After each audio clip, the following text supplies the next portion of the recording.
yo tengo que dar más para la iglesia, porque estos hermanos me dieron una lección. Y entonces me ocurre, digo, y miren qué curioso, cuántas hamaquitas para dormir. Y mando fotos de los kioscos con las hamacas. Y mando la del mosquitero y digo, hey, son tan amables que a la mía le pusieron mosquitero. Fue una broma, pero mi mamá se lo creyó.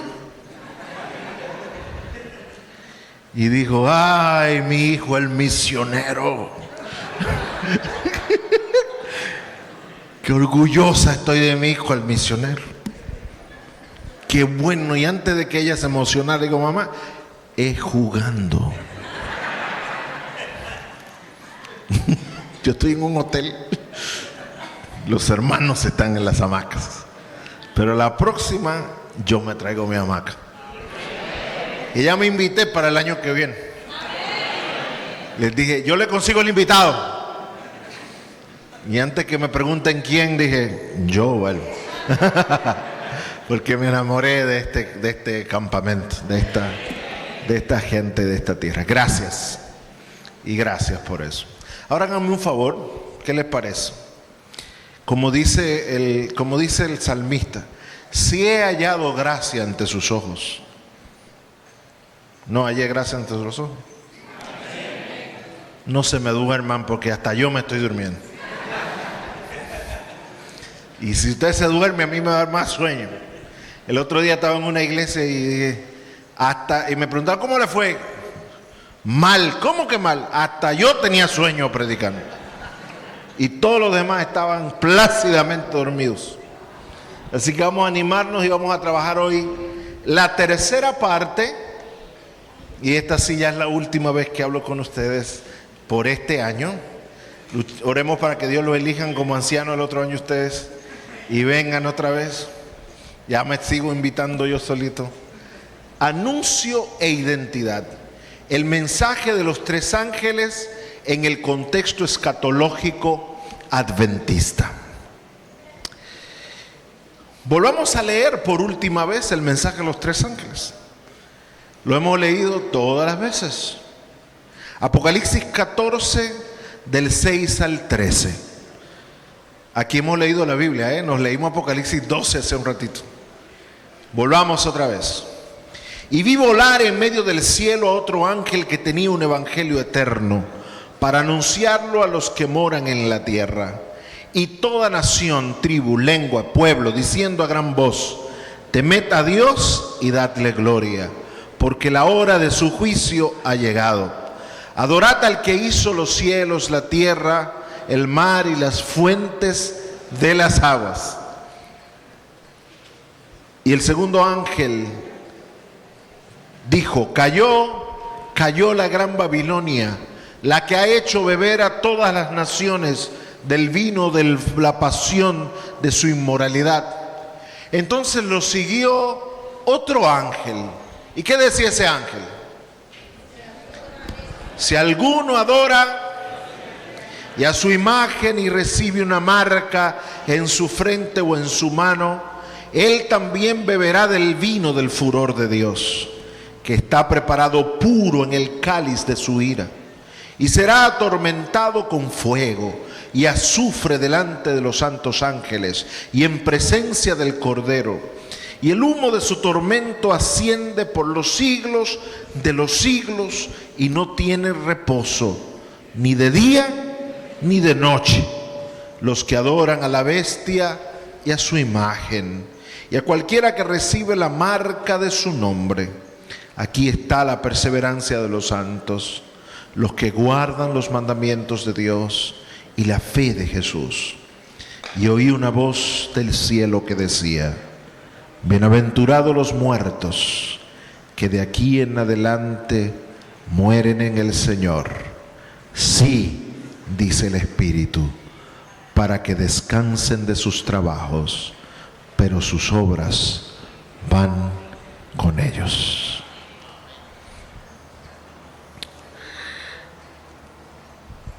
¿Qué entendieron los pioneros adventistas cuando leyeron estos textos. Y cuando estuvieron en eso, me gusta mucho la cita de Elena White en Consejos para la Iglesia, en la página 104, dice: los tres ángeles de Apocalipsis 14 representan a aquellos que aceptan la luz de los mensajes de Dios y salen como agentes suyos para pregonar las amonestaciones por toda la anchura y longitud de la tierra. Cristo declara a los que le siguen: sois la luz del mundo. ¿Quiénes son los tres ángeles? No, vamos a delimitarlo más ahora. No se meta si usted no está. ¿Quiénes son según esa cita? ¿Los que qué? Los que salen a pregonar las amonestaciones por toda la anchura y longitud de la tierra. ¿Quiénes son esos ángeles? ¿Cuántos de ustedes son esos ángeles? ¿Cuántos quieren ser esos ángeles? Entonces, ¿qué hay que hacer para ser esos ángeles? ¿Que salir a qué? A pregonar, a decir. ¿Y cuál es el mensaje que hay que decir? Hay que amonestar por toda la anchura. ¿Pero qué es lo que hay que amonestar? Advertir al mundo que Cristo viene pronto. Eso hay que hacer. Hay que salir. Entonces los ángeles no son todos los que están en la iglesia. Son los que pregonan el mensaje. ¿Estamos claros con eso? Miren otra cita de Joya de los Testimonios. Me encanta ese libro. El tomo 2, en la página 372, el párrafo 4. Elena White dice: la influencia de estos mensajes se ha estado profundizando y ensanchando, poniendo en movimiento los resortes de la acción en millares de corazones, sacando a la existencia instituciones de saber, casas editoriales y sanatorios. Todos estos son instrumentos de Dios para cooperar con la gran obra presentada por los ángeles primero, segundo y tercero, la obra que consiste en advertir a los habitantes del mundo que Cristo viene por segunda vez con poder y grande gloria. ¿Para qué sirven las instituciones de saber y las casas editoriales y los sanatorios? ¿Para qué son? Para proclamar que Cristo viene con grande poder y gran gloria. Cuando la iglesia pierde ese centro, la iglesia pierde su misión y la iglesia no cumple con la expectativa de ser el mensajero del tiempo del fin. Mucha gente está esperando que Dios levante otra iglesia en medio de la iglesia. Y yo les dije que eso no va a pasar, no hay fundamento bíblico. Pero sí tenemos la conciencia de que no todos los que están en la iglesia van a ir al cielo. Y no quiero que comiencen a hacer juicio de decir: yo sabía que fulano no va para el cielo. Porque usted no sabe. Y el que piensa así, usted que no vaya al cielo. Ahora, ¿qué hace la diferencia? La diferencia lo hace la proclamación. Pero yo no predico para salvarme. Yo predico porque he sido salvo. Porque he experimentado el reavivamiento, y el reavivamiento trae como consecuencia la proclamación, la reforma, la proclamación después y la decisión. Entonces, hermanos, es claro que nosotros ya estamos conscientes de que nuestros pioneros adventistas lo entendían así. Pero pasaron algunas cosas que ahora no voy a profundizar, por la historia de la iglesia después de la década del 50, los 60. La iglesia, y perdónenme que lo digo con mucho respeto, pero comenzó a evangelicarse demasiado. Porque la iglesia estaba bajo presión a final de los 50 de que no era una religión cristiana, sino que eran una secta, porque no creían en la justicia por la fe, eran perfeccionistas, creían en la santidad desarrollada, en la perfección, etc.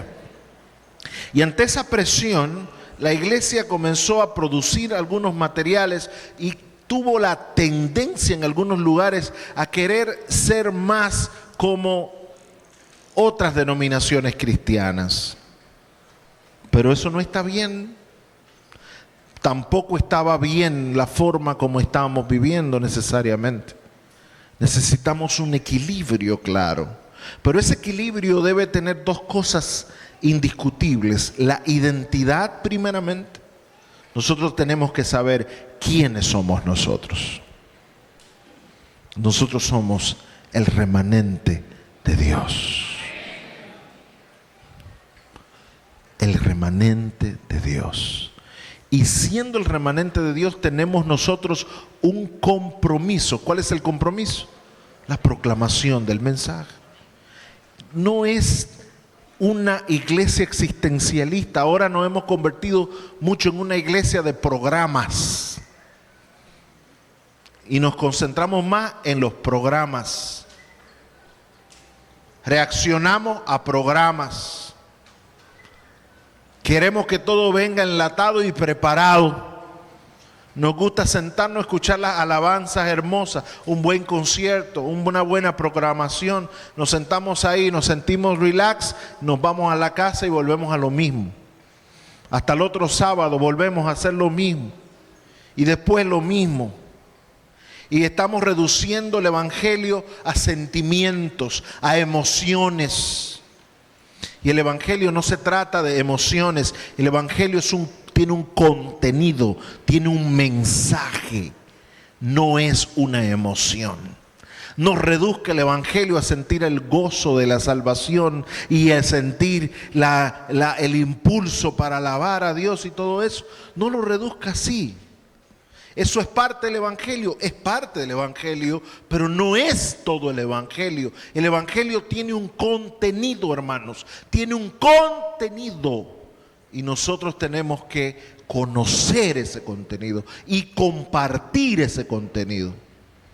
Yo recuerdo que era pastor de un hermano que era de esos que vivía orando y consagrado y leyendo la Biblia. Pero ni a su esposa, que no era adventista, le hablaba de Dios. Y le daba un poquito mal ejemplo. Porque ustedes sabían que hay hermanos que dan mal ejemplo en su casa. Ustedes sabían eso, ¿verdad? Tal vez aquí haya sentado alguno o parado aquí hablando con un micrófono que demos mal ejemplo en la casa. Y yo siempre tenía la costumbre, cuando era menos joven, de ir y preguntaba, mi consigna era: hermana, ¿cómo está la fe? Y así yo saludaba. Y ese hermano siempre me señalaba con la mano cómo estaba la fe. Si él estaba contento, porque ese día llovió y los aguacates se mojaron y la yuca se salvó. ¿Cómo está la fe? Él ponía la mano así. Pero si él no estaba tan contento porque se le estaban secando los plátanos: hermano, ¿cómo está la fe? Y a veces yo llegaba: hermano, ¿cómo está la fe? Y él estaba barriendo el piso. Emocional era su fe. La fe dependía de lo que había afuera. Y no crea que el estado de ánimo es la fe. Hay gente con fe que se siente desanimada porque está enferma, porque le pasan cosas. No es pecado sentirse triste. Eso es parte de la vida. El cristianismo no se trata de sentir. El cristianismo se trata de conocer a Dios. Dios es relacional. Es como mucha gente que cree en Dios por lo que Dios hace. Y es imposible conocer a Dios por lo que hace. Tú y yo no somos quien para entender a Dios. A Dios hay que creerlo por lo que Dios es.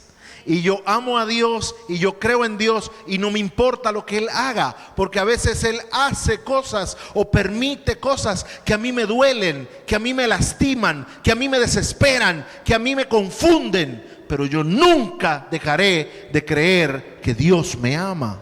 No importa lo que me pase, mándame lo que quieras. Dios me ama, porque yo no creo en Dios por lo que Dios hace, porque no lo vas a entender. Y nosotros a veces estamos fajados pensando, pero ¿por qué Dios me manda esta enfermedad? Si yo me he portado bien, si yo comí sano, si yo hice esto, ¿por qué me pasa? Nunca vas a entender a Dios. Los caminos de Dios, Dios dice, así como el cielo se aleja de la tierra, así son de lejos mis pensamientos de ustedes. No son mis pensamientos. Entonces yo tengo una simple fórmula. Cuando a mí me está pasando algo bien malo, que me da deseo pelear con Dios y decir, pero ven acá, ¿por qué a mí? Yo tengo una lógica, hermana. Se lo voy a explicar a usted. Primero, yo digo, Dios todo lo puede. Segundo, Dios todo lo sabe. Tercero, Dios me ama. Cuarto, Dios quiere lo mejor para mí.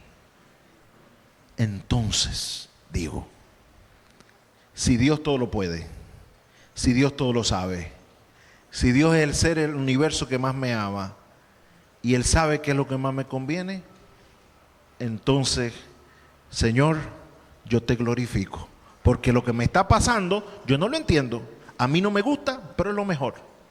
Yo no lo voy a entender hoy, tal vez no lo entienda en mi vida, pero yo espero que tú me lo expliques en el cielo. Y yo le tengo una lista de cosas al Señor, para que me lo explique en el cielo. Pero yo le creo a Dios por lo que Dios es. No crea en el Dios que hace. Dios es relacional. Cree en el Dios que es y punto. Amén. ¿O dije alguna herejía?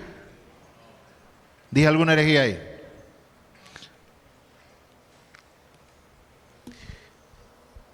En el contexto adventista,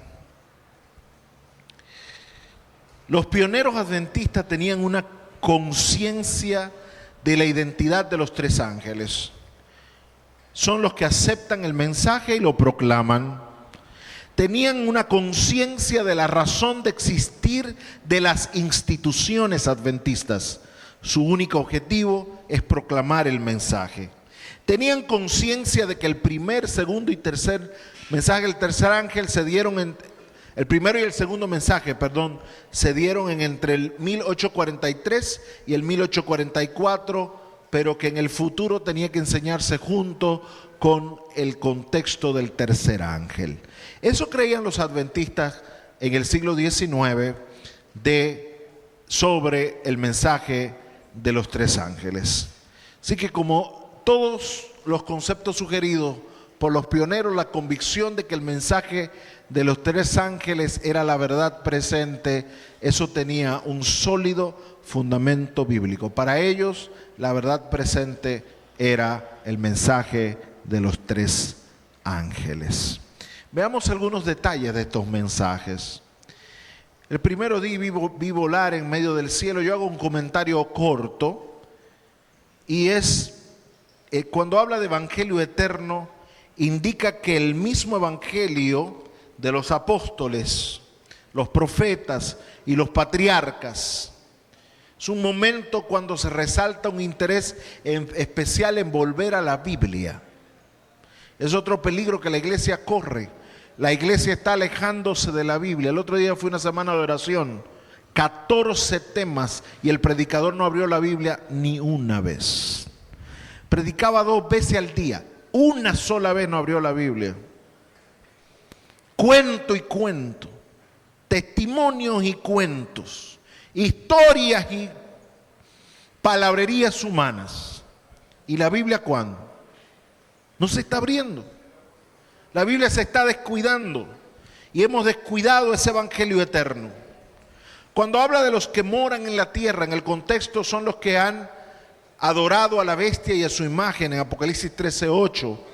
Es un mensaje de proclamación, es la parte escatológica en el contenido, es una parte de urgencia que hay que predicar a la gente que está perdida.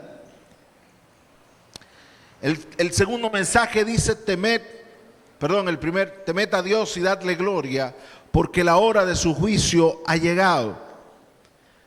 Adorad al que hizo el cielo, la tierra, el mar y las fuentes de las aguas. Temed a Dios y dadle gloria es una clara alusión a la observancia de los mandamientos. Eso lo explicamos anoche. Adorad al que hizo los cielos y la tierra. ¿Se acuerdan cuando hablamos de la alusión también al 4.º mandamiento? Y no es casualidad que los adventistas fueran los que desenterraron el mandamiento del sábado, que no se estaba observando. Y Dios le dio esa luz a la iglesia para sacarla en el momento preciso. Cuando habla de la hora de su juicio ha llegado, la palabra crisis, que es la palabra que se usa para juicio, alude a un proceso, no a un acto. Es más el veredicto o el proceso de emitir juicios. Es claro que encaja perfectamente con la idea del juicio investigador y de su contexto histórico.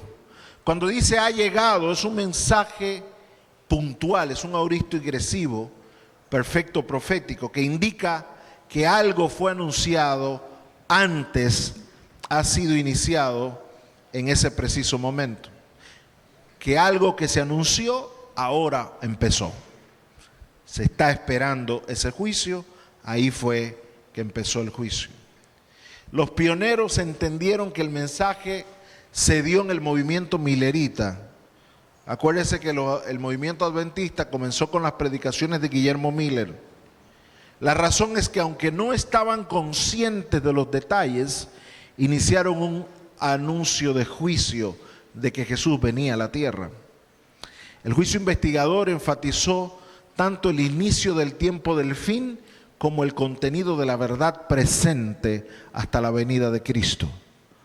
Es la única verdad presente que tenemos. La gente confunde y cree que verdad presente es hablar de bestia, es hablar de cuernos, y hablar de iglesia y de leyes dominicales. La verdad presente es el mensaje de que el juicio ha llegado. Estamos en una época de juicio y hay que decidir por Cristo ahora mismo. El sábado como día de reposo fue proclamado al mismo tiempo que el juicio. Eso es muy interesante.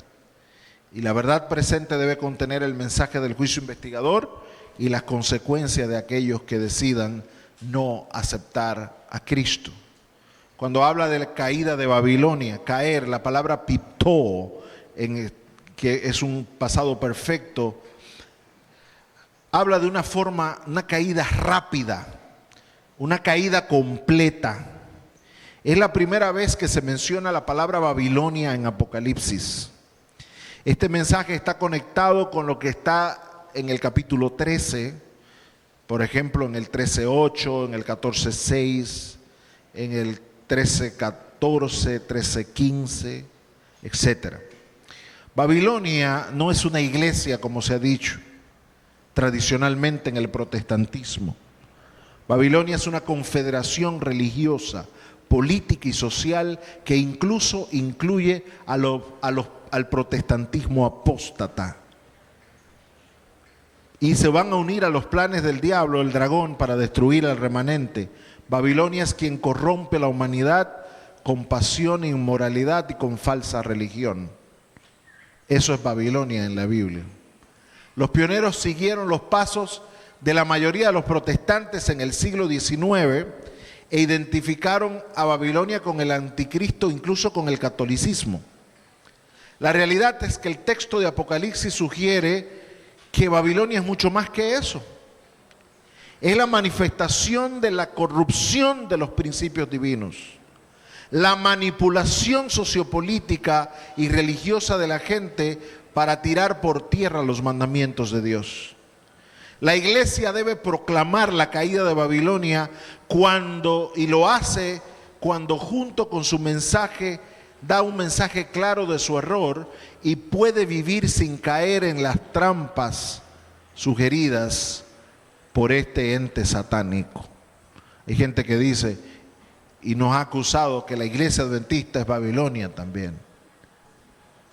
Tal mentira no es bíblico, absolutamente no. Eso no es bíblico. Es satánico esa idea. Pero ¿sabe una cosa? Tú y yo podemos ser parte de Babilonia, no como iglesia, sino como individuos. Porque si yo me dejo arrastrar de los engaños, ahora que vivimos en una sociedad, ¿sabe cómo le llaman a la sociedad ahora? La sociedad líquida, y otros teóricos le dicen la sociedad de cristal. ¿Por qué?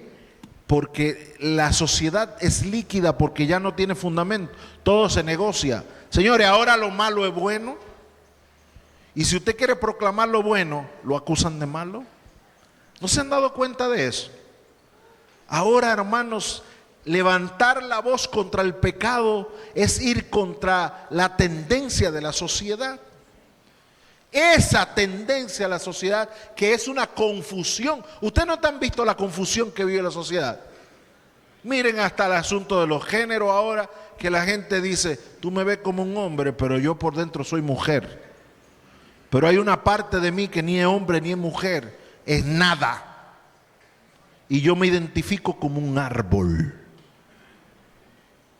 ¿What? A mí me llama árbol.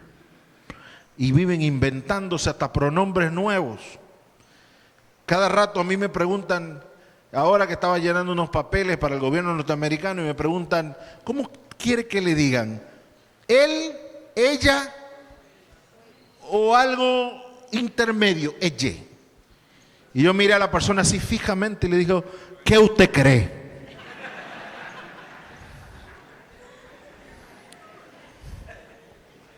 Y hasta me vi así, digo, ¿acaso me veo tan ella? ¿O usted duda que yo sea ella? Es confusión que hay, hermanos. Y esas cosas permean poco a poco a la iglesia. Y negociamos nuestros principios. Y ahora, en vez de decir esto está mal, esto hay que verlo. Porque también hay otro extremo. Y es que algunos somos como, es una palabra fea, iba a decir sicarios. Somos unos sicarios. Porque cuando vamos a atacar el pecado, dañamos al pecador. Y Cristo nos enseñó a atacar el pecado, pero amar al pecador y rescatar al pecador. Porque hoy es otro, mañana puede ser tú.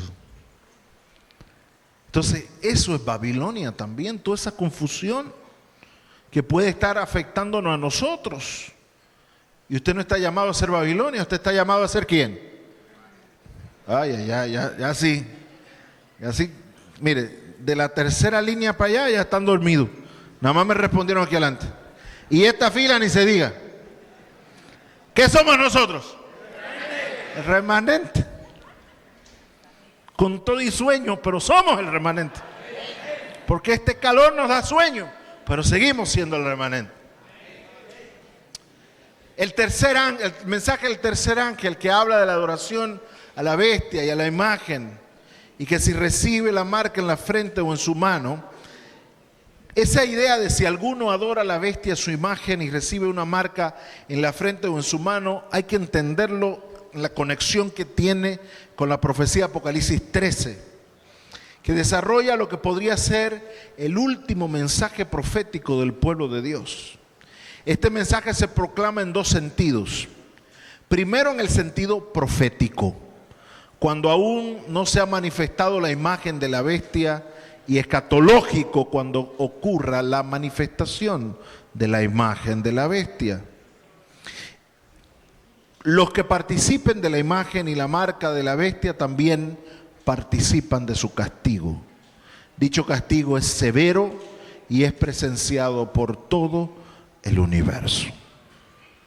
Quiere decir que nosotros tenemos el deber doble de anunciar proféticamente lo que no ha ocurrido todavía y de anunciar escatológicamente cuando esté ocurriendo las confederaciones que se están levantando contra el pueblo de Dios.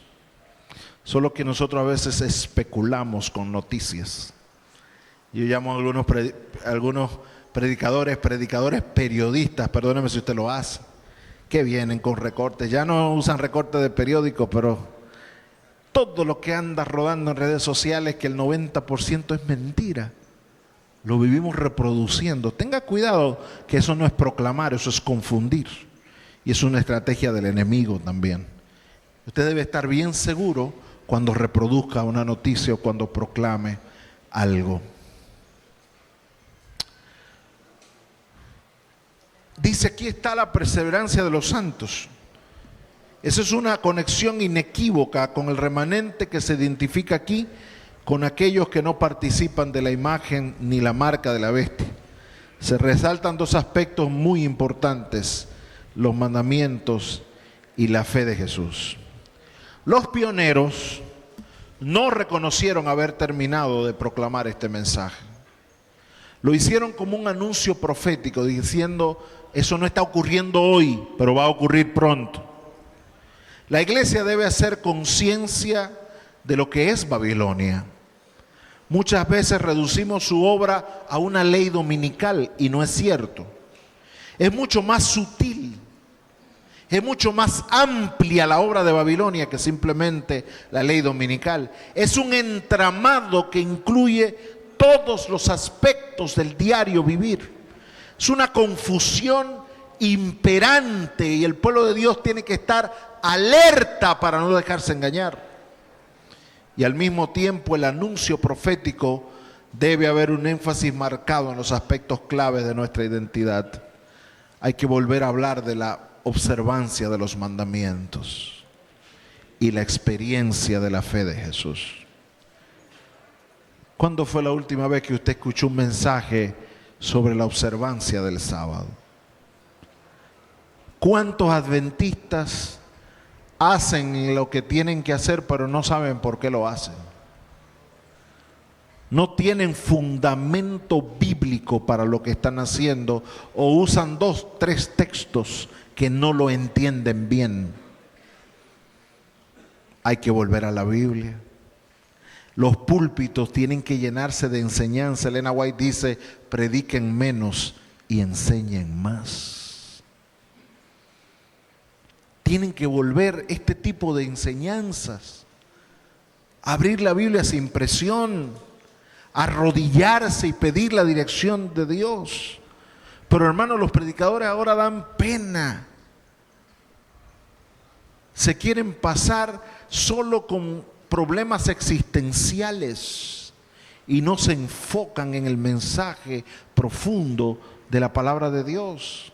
Ya nadie habla de la venida de Cristo, ya nadie habla de la inminencia del juicio, ya nadie se aprende las profecías, ya nadie quiere escuchar de los mandamientos.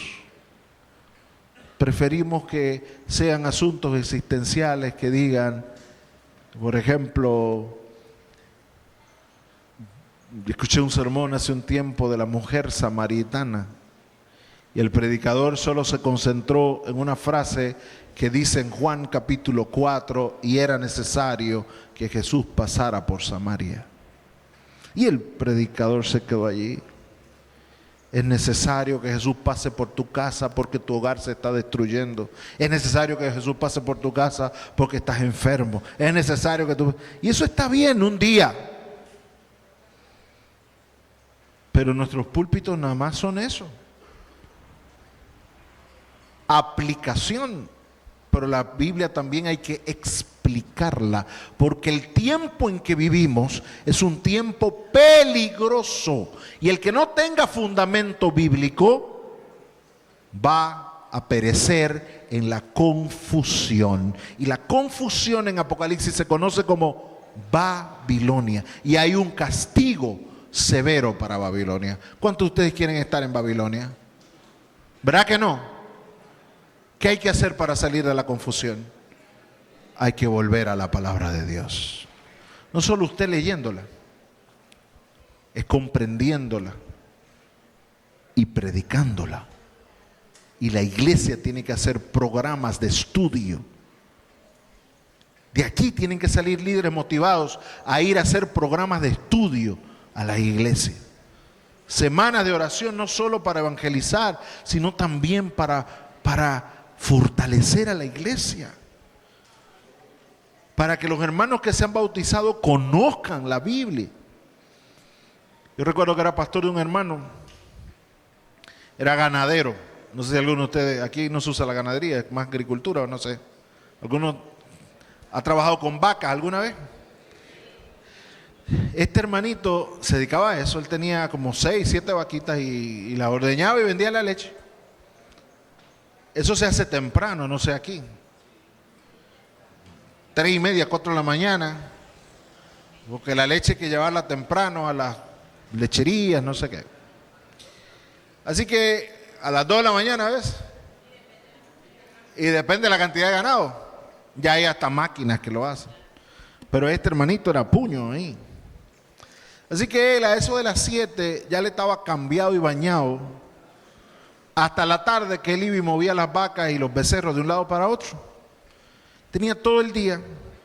Y yo pasaba como a eso de las 8:30 a trabajar frente a su casa y él tenía la Biblia abierta. El folleto de escuela sabática al lado y la matutina. Y yo regresaba cerca del mediodía a la casa y encontraba al hermano en el mismo lugar con la Biblia abierta, el folleto y la matutina.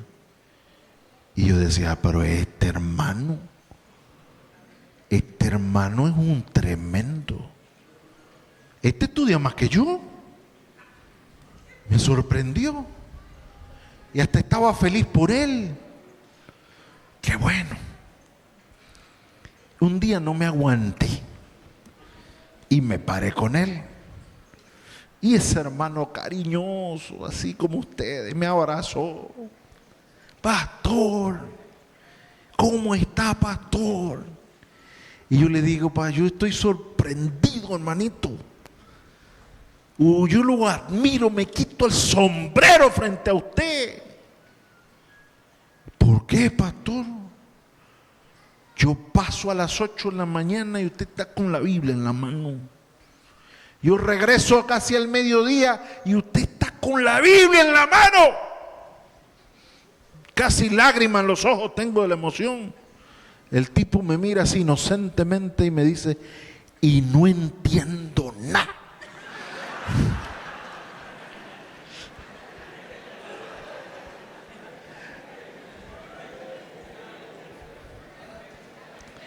Duraba tanto porque no le entendía. Necesitamos, hermanos, que lean como él, pero que le entiendan. Que oren. Pero necesitamos iglesias que propicien ese conocimiento también. ¿Cuándo fue la última vez que en su iglesia hicieron una semana para estudiar las profecías? Y que no fueron a hablar especulaciones, Biblia pura. ¿Cuándo fue la última vez que decidieron estudiar las doctrinas, una por una? Eso no está pasando. Entonces Babilonia, la confusión del mundo, nos va a envolver. Y no es que la iglesia será Babilonia, nunca lo será. La iglesia es el remanente. Y en el remanente hay trigo y cizaña. Yo decido qué voy a hacer. Yo quiero ser trigo. ¿Y usted? Cristo viene pronto. ¿Con usted? ¿Sin usted? ¿O a pesar de usted? Pero Cristo viene. Eso es inminente. Es inminente que dentro del pueblo de Dios hay un grupo que duerme, pero hay otro grupo que está alerta. Y no es una decisión de Dios quién duerme y quién está alerta. Es una decisión tuya. ¿Qué tú vas a hacer? Cuando Cristo venga, ¿en qué lado estarás? ¿En los que Jesús dirá no los conozco? ¿O entre los que Jesús dirá ven, siervo fiel, sobre poco has sido fiel, sobre mucho te pondré? ¿En qué lado vas a estar tú? Dios los bendiga. Que estemos del lado del remanente. Y nos vemos en el cielo. Que Cristo venga muy pronto. Y allá estaremos juntos. Dios les bendiga, hermanos.